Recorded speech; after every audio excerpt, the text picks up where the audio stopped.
A commodity-backed stablecoin. Listen to this. At the same time, though, I think right now, when we talk about stablecoins, we kind of implicitly assume that it's something that is either US dollar based or other fiat currencies.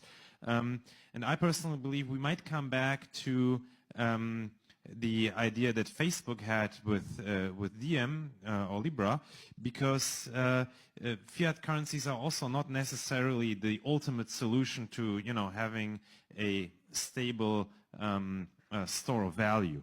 And so I think there's a good chance that we might come back to a stablecoin that is actually representing a basket of assets that has a very high likelihood to preserve value. As we're seeing right now, inflation is still very high, and so the stablecoins that are pegged to US dollars and other fiat currencies are actually not as stable as they should be, because at an inflation between 5 to 10%, depending on where in the world you look, that's not exactly stability. Stability would mean that it preserves purchasing power, and not just in the short term, but also in the long term. And I personally believe the only way to really be able to achieve that is not by pegging stablecoins to fiat currencies, but rather by pegging them to a basket of assets, again, that has a low volatility and that has a very high likelihood to preserve purchasing power. There might even be some smaller stablecoins that, took up this idea already today, but of course they will only become relevant if they reach a certain level of adoption. I think right now USDC has a market cap of 40, 50 billion, if I'm not mistaken, something in that ballpark.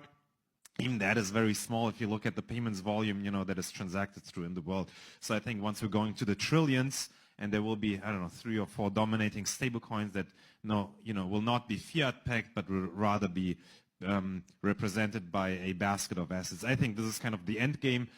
At the same time, I believe it's going to take, a few years until we actually get there. And if you think about it, he's right. Majority of these stable coins are actually pegged to the US dollar, which, if you can count inflation, is not really as stable as it should be. So one of the best ways to actually do everything is to go onto a stable dollar that is backed by a basket of commodities. This way it can actually maintain its value, because at the moment in time, the US dollar that is the world reserve currency, it's not really backed by anything but the petrodollar, which, let's be realistic, you all, it's not going to last much longer. But this is why it's very important to know what you hold. Let's go!